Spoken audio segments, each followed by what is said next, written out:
BBC Radio 7.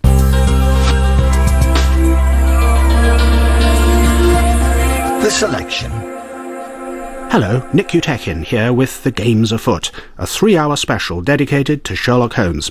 Coming up in half an hour, we've got The Solitary Cyclist and The Abergavenny Murder, plus an interview with writer and Sherlock Holmes dramatist Bert Coules.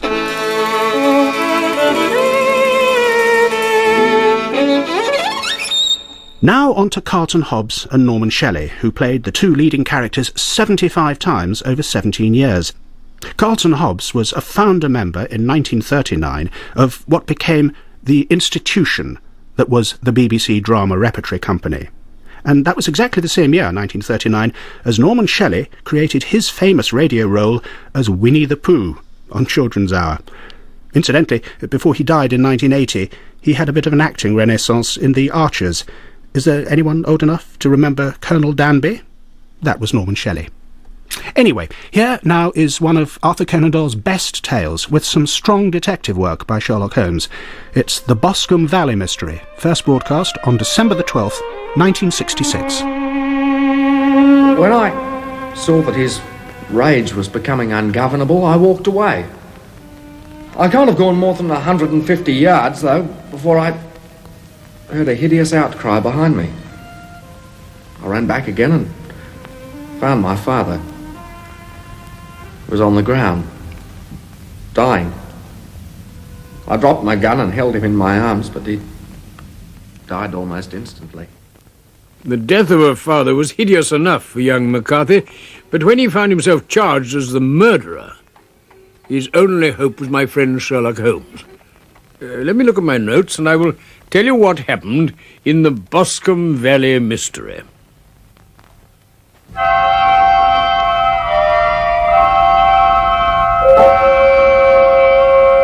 In less than half an hour of receiving a summons from Sherlock Holmes to meet him at Paddington Station, I found myself in the 11:15 train to Ross-on-Wye in Herefordshire. We had a carriage to ourselves, save for an immense litter of newspapers which Holmes had brought with him. Clearly one of these simple cases, Watson, which are so extremely difficult. Sounds a bit paradoxical, Holmes. They've managed to build up a very strong case against the murdered man's son. Oh, it's a murder, then? Well, hadn't you read about it? It's in all the papers. No, not a word. I haven't read a newspaper for days. Very well. I'll explain the state of things to you as far as I've been able to understand it. Right. Boscombe Valley is a country district not far from Ross in Herefordshire. Mm-hmm. The largest landowner about there is a Mr. John Turner, who made his money in Australia. One of his farms was let to a Mr. Charles McCarthy, who'd known him in Australia and came to the old country to settle near him. You follow me? Perfectly, Holmes. Both were widowers. Turner had a daughter of 18, McCarthy a son of the same age. Now we come to June the 3rd. Last Monday? Yes, when McCarthy left his house at about 3 in the afternoon to keep some appointment at the Boscombe Pool, which is a little lake a quarter of a mile from his farm. He never came back alive. Really? What happened to him? His head was battered in. By a person or persons unknown? By no means. You see, as McCarthy walked that quarter of a mile to his rendezvous, he was seen by 2 people. One of them, a gamekeeper, says that a few minutes later he also saw McCarthy's son James follow his father with a gun under his arm. But surely Holmes... Wait a moment, Watson. The Boscombe Pool, it appears, is thickly fringed with grass and reeds, and then by trees. Now, in these trees that afternoon, we have a 14-year-old flower picker by name Patience Moran, whose father is a lodgekeeper on the estate. And we have her evidence that the McCarthys, father and son, had a violent quarrel beside the lake. She was so frightened by the older man's brutal language that she ran away, but not before she'd seen the son raise his arm as if to strike his father. The child must have been scared stiff. Enough to run all the way home. But she'd hardly got the tale out to her father when young McCarthy came dashing out of the woods, all dishevelled and with blood on his right hand and sleeve, to say that he'd found his father lying dead. On following him, they found McCarthy lying beside the pool with his head beaten in, as I told you. His son's gun lay beside him. With blood all over its butt, I suppose. No. No? Wiped off, eh? That is the suggestion. Under the circumstances, you'll hardly be surprised to hear that young James McCarthy was arrested forthwith. He's been remanded to the next assizes. And yet there are enough people locally who believe he's innocent to have pressed for Scotland Yard to go over the ground. Yard, eh? Who? Our old friend Lestrade. A well-wisher of the accused has asked for my help. Well, I don't see you or Lestrade getting any credit for this case. The local police have got the man, and that's that. Might I suggest that while I immerse myself in my pocket Petrarch, you post yourself up on the events of the coroner's court? I'd been away in Bristol for 3 days. I'd only just returned home when I heard my father's trap drive into the yard. I saw him get out and walk rapidly out of the yard again. I didn't know which direction he was taking. What did you do? I took my gun and strolled off towards Boscombe Pool. There's a rabbit warren on the other side. And on my way, I saw William Crowder, the gamekeeper. Yes, we've heard his evidence that he saw you following your father. Well, that isn't so. I had no idea he was in front of me. Well, go on, please. When I was about 100 yards from the pool, I heard a cry of cooey. Cooey? Yes, it was a usual sign between my father and myself. I then hurried forward and found him standing by the pool.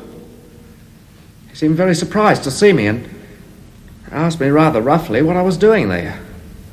The conversation we then had led to high words and almost to blows. My father was a man of very violent temper.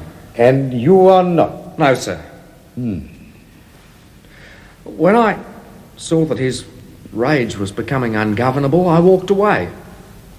I can't have gone more than 150 yards, though, before I heard a hideous outcry behind me. I ran back again and found my father. He was on the ground, dying. His head was terribly injured. I dropped my gun and held him in my arms, but he died almost instantly. Did he say anything to you before he died? He mumbled a few words. I could only catch some reference to a rat. I thought he was delirious. Very well. Now, what was the point upon which you and your father had this final quarrel? I prefer not to answer that. So be it. Now, as to this cry of cooey, were you not surprised that he uttered it before he saw you, at a time when he did not even know that you'd returned from Bristol? I can't remember. It's been so confusing. Did you see nothing which aroused your suspicions when you returned on hearing the cry and found your father fatally injured? Nothing definite. What do you mean? It's only a vague impression. I think there was something lying on the ground a few yards from where my father was lying. Something? Something grey. It might have been a coat of some sort. A coat? No doubt you're going to tell us it was not his coat. I don't know. It's all so vague. But I know it wasn't there when I got up again to go for help. Oh, do you infer, then, that while you were engaged with your dying father, some person stole out and removed this coat without your knowledge? That could be it. You may sit down, sir. Holmes. Huh? Oh, you've finished the papers. Well, what do you think? All that stuff about a coat. Obviously a last attempt to inject a mystery into an open and shut case against him. Both you and the coroner, Watson, have been at pains to single out the very points which are strongest in that young man's favour. Strongest? Don't you see? No, I don't. One moment you give him credit for too little imagination and then for too much. Yes, but how... When asked what he and his father quarrelled about, he couldn't even invent a reason which might have won in the jury's sympathy. And yet, a few moments later, he evolved something so outre as a dying reference to a rat and the incident of the vanishing coat. I can see Dr. Watson agrees with me, Mr. Holmes. It's as plain as a pikestaff. Yeah, Inspector. And yet, Lestrade, you're happy to deprive Scotland Yard of your inestimable services to come all this way and do again what the local police have done already. Well, anything for a day or two away from the desk, Mr. Holmes. Besides, one or two folk down here were very pressing. Come in. Well, here's one of them. Mr. Sherlock Holmes? Yes? Oh, Mr. Holmes, I'm so glad you've come. I've driven down to tell you so. James didn't do it, Mr. Holmes. I know he did. I'm already working on that assumption, Miss Turner. Oh, how did you know my name? Oh, do forgive me for rushing in here without an introduction. None was necessary. Your age and that hint of the Antipodes in your accent tell me that you are Miss Alice Turner, the daughter of the late Charles McCarthy's neighbour and landlord. And, if you will forgive me, that you are not a little in love with his unfortunate son. Oh, well, I can't deny that. Mr. Holmes, Mr. McCarthy was very anxious that we should marry, but, well, I don't think James is quite ready. Ah. Could it have been a cause of some friction between them? I'm afraid so. Is your own father in favour of such a union? Far from it. In fact, no one except old Mr. McCarthy seemed to want it. No one, Miss Turner? Well... Forgive me. May I see your father if I call tomorrow? I'm afraid the doctor won't allow it, Mr. Holmes. Oh? This business has broken him down completely. I see. Mr. McCarthy was the only man alive who had known Dad in their old days in Victoria. Victoria? Where your father made his money? Oh, that's right, in the goldfields. Miss Turner, you've been of material assistance to me. Oh, I'm so glad. Mr. Holmes, you do believe me? James is innocent. You may rely upon my doing all I can, Miss Turner. And now, you must return to your father, who I'm sure must need you. Oh, yes. Goodbye, Mr. Holmes. And Goodbye. Gentlemen. And thank you. Good day, madam. I thought that was downright cruel of you, Mr. Holmes. What? Letting her go on with hopes that are bound to be disappointed in the end. That's your tenderness of heart, Lestrade. I'm sure you'll be the first to rejoice if I don't disappoint her. Huh? Now, have you an order to see young McCarthy in prison? Yes, he's in Hereford. I'm looking forward to seeing the chap for myself. I'm sorry, Doctor, but there's only permission for Mr. Holmes or myself to go. In any case, Mr. Holmes, wouldn't you sooner take a look at the scene of the crime first? No, Lestrade, I shall go to Hereford Jail instead.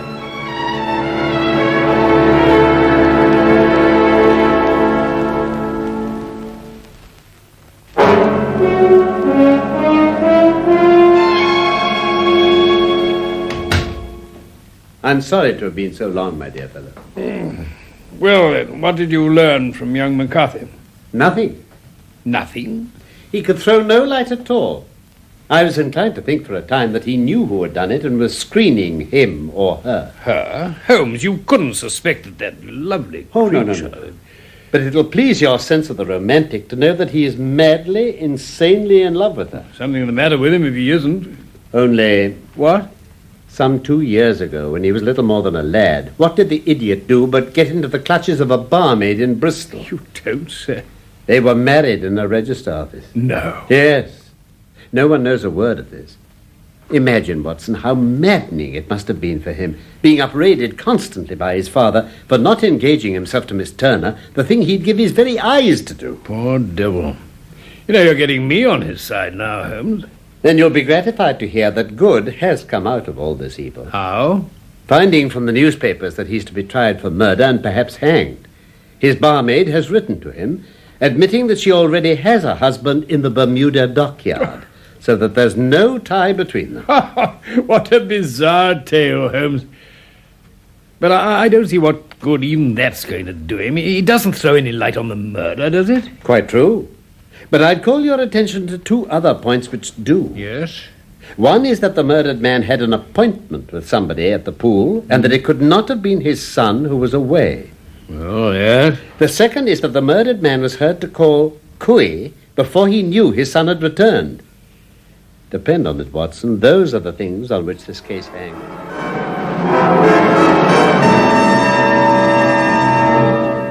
I've been over the whole place thoroughly, Mr. Holmes. So I see, Lestrade. And so have the local force. A herd of buffalo couldn't have made more mess. What? Thank heaven you didn't manage to obliterate everything, though. Ah, here are young McCarthy's prints You see? Twice he was walking, and once he ran swiftly, here, where the soles are deeply marked and the heels hardly visible. Well, that'd bear out his story then, Holmes. He ran for help and then presumably walked back with the others. Here are his father's prints as he paced up and down, up and down. And this? What have we here? What? Tiptoes. Tiptoes. And quite unusual square-toed boots.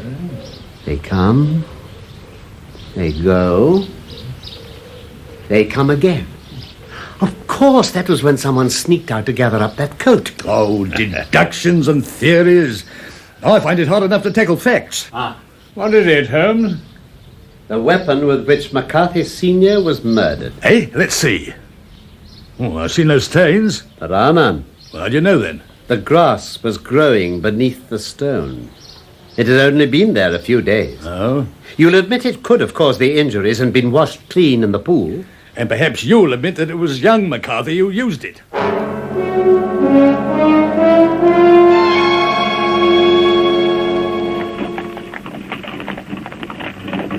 The murderer is a tall man, left-handed, limps with the right leg and wears thick-soled shooting boots. He also wears a grey cloak, smokes Indian cigars, uses a cigar holder and carries a blunt penknife in his pocket. Is that young McCarthy? Who was the criminal then? The gentleman I described. Yes, but who is he? Surely it wouldn't be too difficult to find out. This isn't such a populous neighborhood.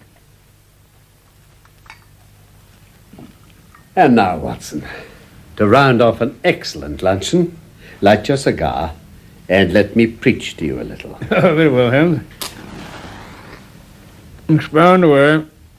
I ask you to consider the only two utterances by the victim which have been precisely reported to us. Yeah. His cry of cooey and his dying reference to a rat. Now, cooey was obviously meant to attract someone's attention. As it's a distinctly Australian cry, there's a strong presumption that the person whom McCarthy expected to meet at Boscombe Pool was someone who had been in Australia. Well, that's logical. What about the rat? What else you got there? It's a map of the colony of Victoria. I wired to Bristol for it last night. Oh, may I have a space? Yes, wait a minute. I'll move them. Here we are. Now then, if I place my hand over this word, so, what do you read? A-R-A-T. Arrot. A rat. Eh, Holmes? And the full word is Ballarat. Yes, but what's Ballarat got to do with anything? McCarthy was naming his murderer. So-and-so of Ballarat. So now we've come out of mere vagueness to the definite conception of an Australian from Ballarat with a grey coat. If ever there was a grey coat. Assuming there was. Now we come to our expedition of today. That description you gave to Lestrade, how did you work it out, Holmes? I mean, I know you could judge his height from the length of his stride, but his lameness... The impression of his right foot was always less distinct than his left. He put less weight on it because he limped. Well, but his left-handedness... Oh, you read the evidence of the surgeon at the inquest. The blow was struck from immediately behind and on the left side. Well... Now, how can that be unless a left-handed man struck it? Ah, yes, I see. I was able to trace the footprints of this left-handed Australian with the limp to the spot where he had stood behind a tree a short distance from the pool and listened to the quarrel between the two McCarthys. Mm-hmm. While there, he had smoked. I found the ash of a cigar. Having found this ash, I looked round until I found the discarded butt. And the cigar holder? I could see that the butt had not been in his mouth. Therefore, he used a holder. The tip had been cut off, not bitten, but the cut was not a clean one. Therefore, I deduced a blunt penknife. Oh, come in. Mr. Sherlock Holmes? Come in, Mr. Turner. Turner? Pray take the sofa where you can rest yourself after this effort. Thank you, Mr. Holmes. This is my friend and colleague, Dr. Watson. How do you do? Watson, this is Mr. John Turner, with whose charming daughter you are already acquainted. How do you do? Dr. Watson, is it? Well, then surely you can see how I do, sir. I'm a dying man, that's all. I'm allowed out for an hour or two. when I received Mr. Holmes' message. Message, Holmes? Well, you said that you wished to see me here rather than at the hall. Now, what does that mean, Mr. Holmes? It means that people might begin to talk if Sherlock Holmes were seen visiting you, and I wished to spare you that. Mr. Turner, I know all about McCarthy. I see. But I give you my word, I wouldn't have let that young man come to harm. My one wish has been to live until the assizes, so that I could speak out if the case went against him. I'm glad to hear you say so. I'd have spoken before if it hadn't been for my dear girl. It would break her heart. It will break her heart. It may not come to that. What? I'm no official agent. It was your daughter who sought my presence here, so I'm acting in her interests. But what I must have is your confession in front of Watson here, in case I have to produce it at the last extremity in order to save young McCarthy. Oh, Mr. Holmes, you shall have it. Oh, you didn't know his father, Charles McCarthy. No. He was a devil incarnate. I'd been in his grip for 20 years. And heaven keep either of you out of the clutches of a man like that. How did it begin? Oh, it was in the early 60s of the diggings. Black Jack of Ballarat, they called me then. Young, reckless, ready to turn my hand to anything. I got into bad company and found myself a bushranger. And one day a gold convoy came down from Ballarat to Melbourne. And there were 6 of us. We sprang out and attacked it. I put my pistol to the head of the wagon driver. I wish to heaven I had pulled the trigger. McCarthy? The very man. His wicked little eyes must have taken in every feature of my face. Well, we got away with the gold. I parted company with the gang and came back to England, determined to settle to a respectable life. I got married, and though my wife died young, she left me with my dear Alice. Then, one day, when I'd gone up to town about an investment, I met McCarthy again. He knew you? Oh, at once. He touched me on the arm and he said, "How are you, Jack? There's 2 of us, me and my son. We'll be as good as a family to you, or I'll hail the nearest policeman." Well, they lived rent-free on my best land ever since. There's been no rest for me, no peace. Turn where I would, there was his grinning face at my shoulder, whispering reminders of his threat. Do we take it that McCarthy's demands on you included the marriage of your daughter to his son? Yes. Yes, he was bleeding me of all he could take in my lifetime. Now he wanted to make sure he got his hands on all that was tied up in my girl's inheritance. You refused? Well, there has to come a point, hasn't there? I told him to do his worst. He demanded that I meet him at the pool halfway between our houses to talk it over. Ah. Now note this carefully, Watson. Certainly, Holmes. And I heard him call out, "Cooey!" That's an old Australian bush cry to let me know where to find him. But when I got near there, I saw he had his son with him, and they seemed to be arguing. So you waited behind a tree and watched them? Yes, that's right. I listened to him urging his son to marry my daughter with as little regard for what she might think as if she'd been a slut off the streets. Well, I was already a dying man and a desperate one. As soon as his son had gone, I picked up a stone and went out and struck that fiend down with no more compunction than if he'd been some venomous beast. He cried out and his son came back? Yes. I'd gained the cover of the trees by then. But I saw that I'd dropped my coat.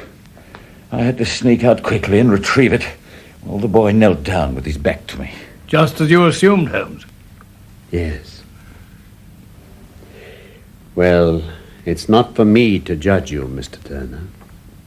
What do you mean to do? Nothing. Nothing? You know well enough that you will soon have to answer for what you've done at a higher court than the assizes. It's too true. Too true. Unless young McCarthy is condemned, and I have to use it to save him, your secret, whether you be alive or dead, shall remain safe with us. Thank you, Mr. Holmes. Thank you, gentlemen. Good day.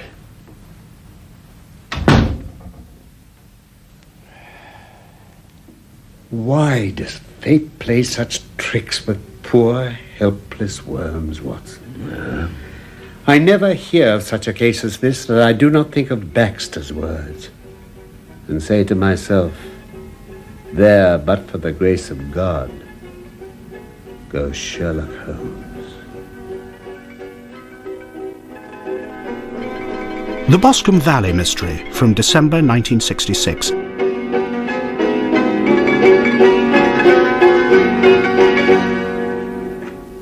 Carlton Hobbs had a rather world-weary touch to his voice, but there's no denying that he was the radio Sherlock Holmes of his era.